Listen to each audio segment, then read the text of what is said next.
إن الحمد لله نحمده ونستعينه ونستغفره ونعوذ بالله من شرور أنفسنا ومن سيئات أعمالنا.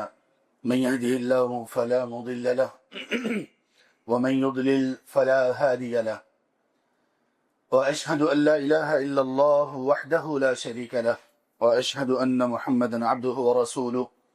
يا أيها الذين آمنوا اتقوا الله حق تقاته ولا تموتن إلا وأنتم مسلمون. يا أيها الناس اتقوا ربكم الذي خلقكم من نفس واحدة وخلق منها زوجها وبث منهما رجالا كثيرا ونساء، واتقوا الله الذي تساءلون به والأرحام إن الله كان عليكم رقيبا. يا أيها الذين آمنوا اتقوا الله وقولوا قولا سديدا يصلح لكم أعمالكم ويغفر لكم ذنوبكم، ومن يطع الله ورسوله فقد فاز فوزا عظيما. أما بعد، فإن أصدق الحديث كتاب الله، وأحسن الهدي هدي محمد صلى الله عليه وآله وصحبه وسلم، وشر الأمور محدثاتها وكل محدثة بدعة وكل بدعة ضلالة وكل ضلالة في النار. قابل احترام سامعین و سامعات، ہماری اس دنیا میں سب سے قیمتی متاع، سب سے بڑھ کر جس کی قدر و قیمت ہے، اور ایسی چیز کہ جس چیز پر کسی بھی طرح کا کوئی بھی کمپرومائز، سمجھوتا ہم نہیں کر سکتے، وہ چیز کہ جو کسی دنیا کی نعمت پر قربان نہیں کی جا سکتی، بلکہ اس کے برعکس دنیا کی ساری نعمتیں، دنیا کا سارا مال و دولت، دنیا کے سارے رشتے ناتے اس ایک نعمت اور دولت پر قربان کیے جا سکتے ہیں، وہ کہ جس کی نگہداشت سب سے بڑھ کر ضروری ہے، وہ نعمت کہ جس کا اظہار سب سے بڑھ کر ضروری ہے، وہ نعمت کہ دل میں جس کی موجودگی اور بھرپور طریقے سے موجودگی اور مضبوط بنیادوں پر موجودگی سب سے بڑھ کر ضروری ہے، وہ چیز کہ جو اللہ تبارک و تعالیٰ نے ہماری تخلیق کا مقصد قرار دی، وہ چیز کہ جو اللہ تعالیٰ نے انبیاء و رسل کی بعثت کا مقصد قرار دی، وہ چیز کہ جو اللہ کو اتنی محبوب ہے، اللہ کو اتنی پیاری، اور اللہ کے نزدیک اس کی قدر و قیمت اتنی بلند و بالا ہے کہ جب اس دنیا میں کوئی بھی شخص اس چیز کا حامل نہیں رہے گا تو اللہ سبحانہ و تعالی قیامت قائم کر دیں گے، اور وہ چیز ہے ایمان۔ ہم یہ لفظ تو سنتے رہتے ہیں، ہم اس لفظ کے بارے میں کچھ پڑھتے بھی رہتے ہیں، لیکن واللہ بہت کم لوگ ہم میں سے ایسے ہیں جو اس ایمان کو اس کی پوری قدر و قیمت کے مطابق، اس کے پورے درجے اور بلندی کے اعتبار سے سمجھنے میں کامیاب ہوئے ہیں۔ بہت کم لوگ ایسے ہیں، ہم میں سے بہت کم لوگ ایسے ہیں جو ایمان سیکھنے میں، ایمان سمجھنے میں کامیاب ہوئے ہوں ابھی تک۔ ہم میں سے بہت کم لوگ ایسے ہیں جو اس چیز میں کامیاب ہوئے ہوں کہ ایمان بھی کوئی چیز ہے جس کی حفاظت کی جانی چاہیے۔ ہم میں سے اب بھی بہت بڑی تعداد ایسے لوگوں کی ہے جنہوں نے ایمان کی ناقدری کی، اور تھوڑی نہیں بہت زیادہ ناقدری کی، یہاں تک کہ ان کو ایمان سیکھنے کی، ایمان سمجھنے کی، ایمان پڑھنے کی، ایمان کے بارے میں آیات و احادیث کا مطالعہ کرنے کی، اسٹڈی کرنے کی بھی توفیق نہ مل سکی۔ جب معاملہ یہ ہے تو پھر کیا ہوا؟ اس کے نتائج کیا ہوئے؟ اس کے نتائج وہی ہوئے جس نتائج کا خطرہ تھا، خدشہ تھا، وارننگ تھی، اور جس سے آگاہ کیا گیا تھا۔ اللہ نے بھی آگاہ کیا، اور اللہ کے محبوب مصطفیٰ مجتبیٰ امام الانبیاء والمرسلین صلی اللہ علیہ وآلہ وصحبہ وسلم و تسلیم، انہوں نے بھی آگاہ کیا۔ اور وہ کیا کہ لوگ ایمان کی یہ ناقدری کرتے کرتے کرتے کرتے ایمان سے محروم ہو جائیں گے، ہماری یہ جو آج سے خطبہ جمعہ کی جو سیریز شروع ہو رہی ہے، اس سلسلے میں ہم نے اس کو نام دیا ہے توہین سے انکار تک۔ توہین سے انکار تک کا مطلب اور مفہوم کیا ہے؟ مسلمان، نسل در نسل مسلمان، نماز پڑھنے والے، روزہ رکھنے والے، عید پر اکٹھے ہونے والے، نکاح اسلام کے مطابق کرنے والے، حلال حرام کی تمیز رکھنے والے، حج اور عمرہ کرنے والے، اور یہاں تک کہ علم کے ساتھ منسوب پڑھنے والے، پڑھانے والے، ان کے گھروں میں وقت گزرنے کے ساتھ ساتھ ایسی اولادیں پیدا ہوئیں، مرد و خواتین، کہ ان کی جوانی کی دہلیز پر قدم رکھنے کی عمر میں، جوانی میں ہی تھوڑی سی جیسے پختگی آئی، جو جوانی کی بھرپور پختگی ہے، 16، 17، 18 سال، 20 سال کی عمر۔ یاد رکھیے یہ وہ عمر ہے کہ اسلام کا جو نظام ہے، نظام تعلیم و تعلم ہے، نظام تربیت ہے، اس میں یہ 16، 17 سے 20 سال کی عمر میں ہمارے اسلاف، ہماری تاریخ، ہمارے سپہ سالار، ہمارے محدثین، ہمارے فقہا اس عمر میں دنیا میں نمایاں ہو جایا کرتے تھے۔ آپ آئمہ کی پوری سیرہ کو دیکھ لیجئے، صحابہ رضی اللہ عنہ، سیدنا عبداللہ بن عباس، عبداللہ بن عمر، عبداللہ بن عامر اور دیگر اصحاب محمد صلی اللہ علیہ وآلہ وصحبہ وسلم، تابعین، تبع تابعین، محدثین، فقہا، امام بخاری، امام مسلم رحمہ اللہ، سپہ سالار ہمارے محمد بن قاسم ہو، محمد الفاتح ہو، وہ کوئی بھی ہو، آپ سب کی تاریخ اٹھا کر دیکھ لیں، 17 سے 20 سال ان کے کیریئر کا عروج ہوتا تھا۔ ہمارے ہاں اب کیا ہے معاملہ کہ جس وجہ سے ہم یہ سیریز شروع کر رہے ہیں، 17 سے 20 سال کی عمر میں نوجوانوں کے متعلق یہ باتیں سامنے آ رہی ہیں اور اس کے ثبوت مل رہے ہیں، اور ان پر مقدمات کیے جا رہے ہیں، ان کو گرفتار کیا جا رہا ہے، کچھ کو پھانسی دی جا چکی، کچھ انتظار میں ہیں، اور یہ وہ لوگ ہیں کہ جن کے اوپر الزام یہ ہے اور جن پر یہ الزام ثابت بھی ہو چکا ہے کہ وہ لوگ دین، اسلام، محمد کریم صلی اللہ علیہ وآلہ وصحبہ وسلم، اصحاب محمد، ازواج مطہرات، اہل بیت، اور یہاں تک کہ اللہ سبحانہ و تعالی کی توہین کے، بدترین توہین کے مرتکب ہوئے، اور اللہ کی ذات کا بھی انکار کیا۔ باقی سب کا انکار تو اس میں شامل ہو گیا۔ کوئی دین نہیں، کوئی اسلام نہیں، کوئی پابندی نہیں، کوئی حلال حرام کا پیمانہ نہیں، یہاں تک کہ کوئی رب نہیں، کوئی خالق و مالک نہیں۔ یہ چیزیں ابھی کی نہیں ہیں۔ 2013 میں نے ایک یونیورسٹی کو جوائن کیا، فاس یونیورسٹی، اور اس کے بعد کئی یونیورسٹیز کے ساتھ تعلق آج تک موجود ہے۔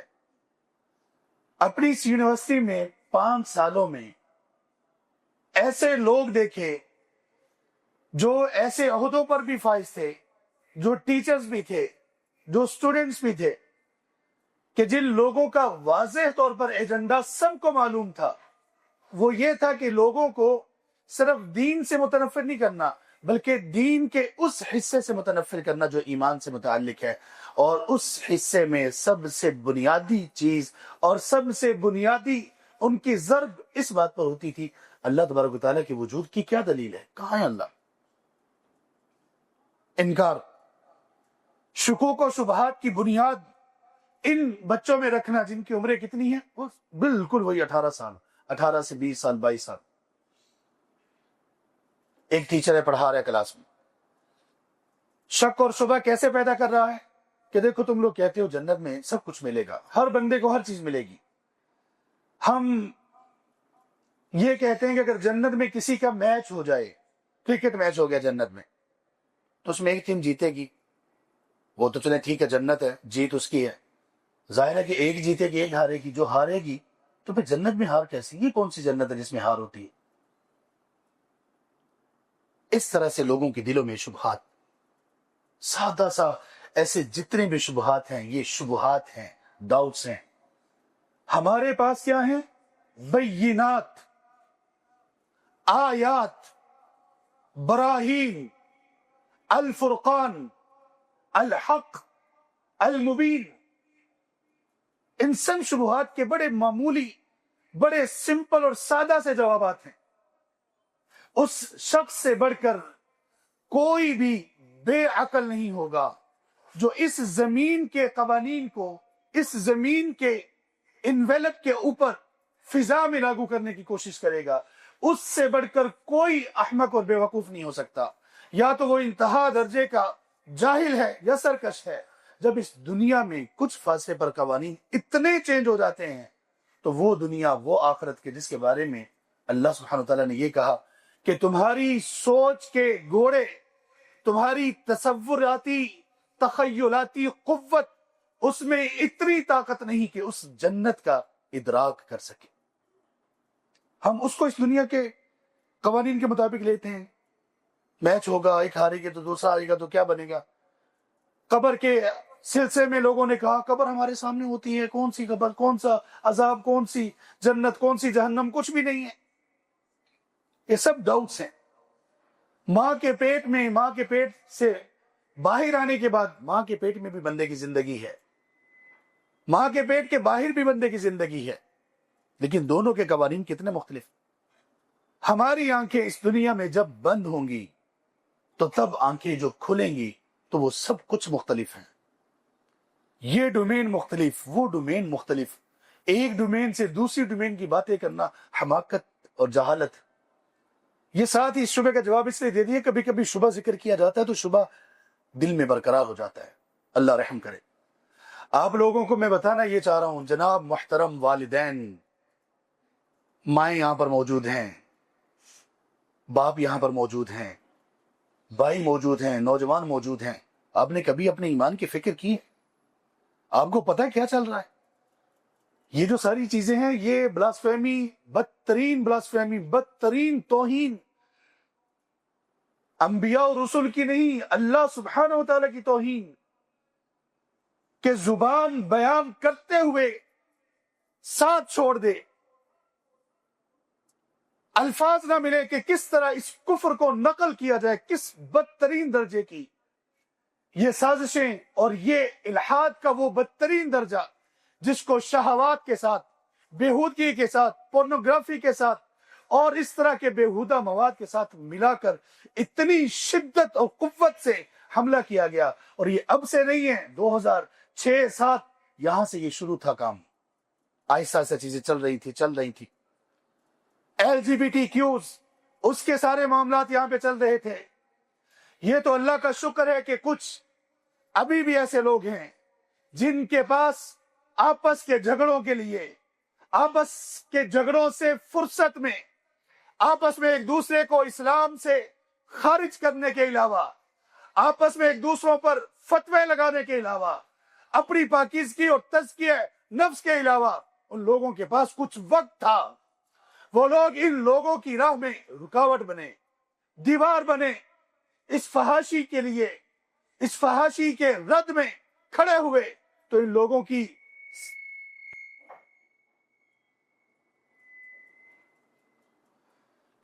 سرگرمیاں پس پردہ چلی گئی، لیکن چلتی رہی. اب تو اس شدت کا یہ حملہ ہے، اس شدت کے ساتھ وہ آئے ہیں، دنیا ان کے ساتھ ہے. پاکستان میں بالعموم اور پورے مسلم ممالک میں بالخصوص اس بات پر کام چل رہا ہے کہ مسلمانوں میں الحاد، اللہ کا انکار یہ پیدا کرو. اور نوجوان دھڑا دھڑ اس کا شکار ہو رہے ہیں. ہم آنے والے خطبات میں اس کو بیان کریں گے. اس کے بعد کا جو خطبہ ہوگا وہ اس کا ٹاپک یہ ہوگا کہ ایک مسلمان کیسے پہنچ جاتا ہے الحاد تک، اسلام سے الحاد تک، ایک اسلام سے سب مشن سے ایتھیزم تک یہ فاصلہ کیسے طے ہو جاتا ہے. اللہ اکبر. کیسے کوئی بندہ یہ سوچ لیتا ہے کہ اللہ کی ذات ہے ہی نہیں؟ کیسے کوئی بندہ یہ طاقت رکھتا ہے کہ انکار کر دے؟ انکار یہ ایسے نہیں ہوتا. یہ آج کی بات نہیں، کل کی بات نہیں ہے. اور ہم میں سے دیکھیں بہت کم لوگ ایسے ہیں جو ابھی بھی اس سے متعارف ہیں کہ جو ہمارے ملک میں ابھی چل رہا ہے. خیر اس کو ہم بیان کریں گے، لیکن ہم نے آغاز اس سے کیا. آج کے خطبہ جمعہ میں آپ کو بتانا یہ چاہ رہا ہوں کہ میرے محترم بھائیوں، سب سے بڑی چیز ہمارا ایمان ہے. ایمان کی کچھ تو نگہداشت کرو، کچھ تو احوال اپنے ایمان کے جانو، کچھ تو قدر کرو اللہ کی اس نعمت کی. اللہ کے رسول صلی اللہ علیہ وسلم نے فرمایا لا تقوم الساعہ، اس وقت تک قیامت قائم نہیں ہوگی جب تک کوئی ایک شخص بھی لا الہ الا اللہ کا عقیدہ اور اعتقاد رکھنے والا ہوگا. پھر فرمایا لا تقوم الساعة الا على شرار الخلق، قیامت ان لوگوں پر قائم ہوگی جو ساری مخلوقات میں سب سے بدترین لوگ ہوں گے. کون؟ ایمان سے خالی. لا الہ الا اللہ جس بندے کے دل میں ہوگا، آخری وہ شخص اس دنیا سے جب اٹھے گا تو اس دنیا کے قیام کا کوئی مقصد باقی نہیں رہے گا. اللہ سبحانہ وتعالی ساری کائنات کا نظام درہم برہم کر کے کیا ہوگا؟ یا ایھا الناس اتقوا ربکم ان زلزلۃ الساعۃ شیء عظیم، زلزلہ ہوگا. پھر کیا ہوگا؟ اذا الشمس كورت واذا النجوم انكدرت واذا الجبال سيرت واذا العشار عطلت واذا الوحوش حشرت يوم تبدل الارض غير الارض والسماوات. قیامت قائم ہو جائے. اتنا قیمتی ہے ہمارا ایمان. یونیورسٹی میں ہوتے ہوئے اور مختلف اسی طرح کے ایجوکیشنل انسٹیٹیوٹس میں جب کبھی کسی لیکچر کا موقع ملتا تو عموماً ایک سوال میں ان سے کرتا ہوں. ان سے میں پوچھتا ہوں کہ بچوں، یہ کون سے بچے ہیں؟ یہ وہ بچے جو اسلام کی تاریخ میں اس عمر کو پہنچے ہوئے ہیں جس عمر میں انسان اپنے عروج پر پہنچ جاتا ہے. 17 18 19 20 سال کی عمر کے بچے جن کو لوگ بچہ کہتے ہیں، عاقل ہیں، بالغ ہیں، باشعور ہیں، اسلام کی نظر میں مکلف ہیں. جرم کریں گے تو سزا ملے گی، اچھائی کریں گے تو بدلہ ملے گا. جنت اور جہنم کے سارے سلسلے آیات، مبشرات، وعید، ساری چیزیں ان کے لیے ہیں. ان کو ہم نے جب جرم کرتے ہیں تو بچہ بنا کے پیش کرتے ہیں، جب سزا ہوتی ہے تو چھڑانے کے لیے کہتے ہیں کہ بچے بچے یہ بچے ہیں بچے. اللہ اکبر. ان سے پوچھتا ہوں کہ جانتے ہو ارکان ایمان کیا ہیں؟ ارکان اسلام کیا ہے؟ ارکان ایمان، ارکان اسلام کے سوال سے کچھ لوگ چڑھتے ہیں. بیچارے بیچارے. ارکان اسلام، ارکان ایمان کے سوال سے کچھ لوگ علم سے وابستہ چڑھ جاتے ہیں. بیچارے اس لیے کہہ رہا ہوں، کیا کہا جائے ان بیچاروں کو؟ فطرے میں مبتلا ہے. ایک شخص کمپیوٹر سائنسز میں CS میں ایڈمیشن لیتا ہے کسی یونیورسٹی میں. اس کو پوچھا جاتا ہے کہ اب یہ بتاؤ کہ اسینشل کمپوننٹس کمپیوٹر کی کیا ہیں. وہ مائنڈ کرے کہ یار آپ کیسا سوال کر رہے ہو. اور پھر اگر اسے پوچھا جائے کہ بتاؤ تو صحیح یار، یہ کمپیوٹر ایک سسٹم آپ چلا رہے ہو، اس کے بنیادی اجزاء کیا ہیں، اگر اسے ان کا بھی پتہ نہ ہو تو مجھے خود بتاؤ کہ کیا یہ شخص اس قابل ہے کہ اس کو یہ کہا جائے کہ تم بیچلرز کی کلاس میں، تم اس کلاس میں جہاں تمہاری گریجویشن ہو رہی ہے اس کلاس میں بیٹھنے کہ تم مستحق ہو؟ تمہیں اتنی بات کا نہیں پتا؟ واللہ کمپیوٹر کے بارے میں ان چیزوں کا علم ہونا چھوٹی چیز ہے، لیکن ایک مسلمان کو جس کی عمر بلوغت کو پہنچ چکی، جو 12 13 سال 14 سال کا ہو چکا، اگر اسے یہ معلوم نہیں ہے کہ میرے ایمان کے بنیادی ستون، پلرز، آرٹیکلز، بنیادیں میرے ایمان کی کس چیز پر ہیں، میرے اسلام کی بنیادیں کس چیز پر ہیں، واللہ سب سے پہلے تو شاید مجرم ہوں اس کے والدین، پھر ہر وہ ادارہ جہاں پہ اس کی تعلیم ہوئی ہے، پھر وہ ماحول، وہ دوست احباب، وہ میڈیا مجرم ہو جہاں پہ یہ پلا بڑا ہے، اور سب سے بڑھ کر یہ خود مجرم ہوگا کہ اس کو عقل و شعور تو ملا لیکن اس نے یہ ساری چیزیں سیکھنے کی کوشش ہی نہیں کی. آپ ان سب چیزوں کو چھوڑ دیجئے، آپ یہاں آئیے. اس عمر میں اس جگہ بیٹھے ہوئے اگر آپ سے سوال کیا جائے جناب ارکان اسلام کون کون سے ہیں، ارکان ایمان کون کون سے ہیں، ارکان ایمان اور ارکان اسلام الگ الگ کیوں ہیں، ان میں سے ہر ایک کو رکن کیوں کہا گیا، اس کی اہمیت، اس کی عظمت، اس کی بلندی، وہ ایسا اس میں کیا ہے کہ اس کو رکن کہا گیا، پلر کہا گیا۔ اگر ہم میں سے آپ سب اپنے آپ سے سوال کریں، آپ سے پوچھا جائے تو جناب آپ لوگوں کے پاس کوئی علم ہے؟ بڑے بڑے سلسلے ہیں، اولادیں ہیں، کاروبار ہیں، تجارتیں ہیں، کر و فر ہے، آنا جانا ہے، بڑی رونق ہے، دنیاوی سہولتیں ہیں، ایمان کے بارے میں آپ نے کیا کیا؟ کچھ خبر ہے کہ ایمان کے بارے میں کیا ہو رہا ہے؟ آپ کو کیسا لگے گا جناب والدین کل آپ کا بیٹا آپ کے بیٹے کے بارے میں یہ پتا چلے کہ میرا بیٹا میری بیٹی وہ میرے خالق و مالک کی ذات کا منکر ہو چکا ہے، وہ کہے کون اللہ بھائی، کہاں اللہ، کیسا اللہ؟ جب جو شخص اس بات پر پہنچ گیا کہ کون اللہ، کیسا اللہ، کہاں ہے، دکھائی نہیں دے رہا، تو پھر باقی کیا رہے گا؟ نہ دین، نہ اسلام، نہ حلال، نہ حرام، نہ رشتے، نہ تقدس۔ یہ شخص صرف بیڑیا درندہ ہوگا، کسی بھی وقت یہ ایسی درندگی کرے گا کہ آپ کی آنکھیں کھلی کی کھلی رہیں گی۔ جن لوگوں پر جرائم ثابت ہوئے ہیں یہ صرف اللہ کی ذات کے منکر نہیں تھے، یہ صرف اللہ کی ذات کے منکر نہیں تھے، بلکہ حلال حرام میں اس حد تک پہنچنے والے کہ رشتوں کو، تقدس کو، محرم رشتوں کے تقدس کو، والدین، اولاد، مائیں، بہنیں، ان سب کو ان لوگوں نے تقدس کے رشتے سے نہیں لیا، بلکہ شہوت کی نگاہ سے، گندی اور غلیظ نگاہوں سے صرف دیکھا نہیں بلکہ ایسی چیزوں کا ارتکاب کیا جو بیان کرتے ہوئے بھی زبان کانپ جائے۔ یہ چل رہا ہے۔ اور کتنے والدین ایسے ہیں آنکھیں بند ہیں، آنکھیں کھلی ہیں، کان بند ہیں، آنکھیں اور کان کھلے ہیں، زبان بند ہے، بچوں کی تربیت کا کوئی سلسلہ نہیں۔ اللہ کے لیے فکر کرو۔ یہ جو جمعے کے لیے آپ آ جاتے ہیں اللہ کی بڑی توفیق ہے، کچھ ایمان کی فکر کرنے کے لیے بھی آؤ، اپنے بچوں کو بھی لاؤ، اپنے گھروں میں ایمان سکھانے کا اہتمام کرو۔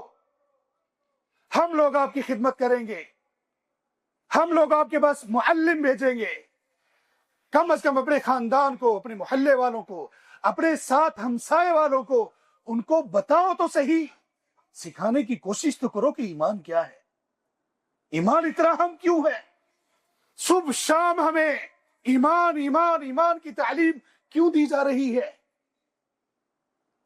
ساری دعائیں، جو بھی دعا آپ لے لیں آپ کو اس میں ایمان سکھایا گیا ہے، جو بھی عبادت آپ لے لیں آپ کو اس میں ایمان سکھایا گیا ہے، یہاں تک کہ اخلاق، رویے آپ لے لیں آپ کو اس میں ایمان سکھایا گیا ہے۔ آپ صلی اللہ علیہ وسلم نے فرمایا، صحیح مسلم میں حدیث ہے، الایمان بضع و سبعون شعبہ، ایمان کے کچھ 80 کے قریب درجات ہیں اور 80 کے قریب شعبے ہیں، ڈپارٹمنٹس ہیں۔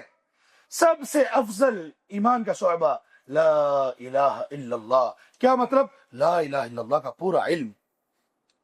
اللہ تعالیٰ نے اپنے رسول کو حکم دیا اس سورہ میں جس کا نام بھی رکھا گیا سورہ محمد صلی اللہ علیہ وآلہ وسلم، فعلم، اے پیغمبر علم حاصل کیجئے۔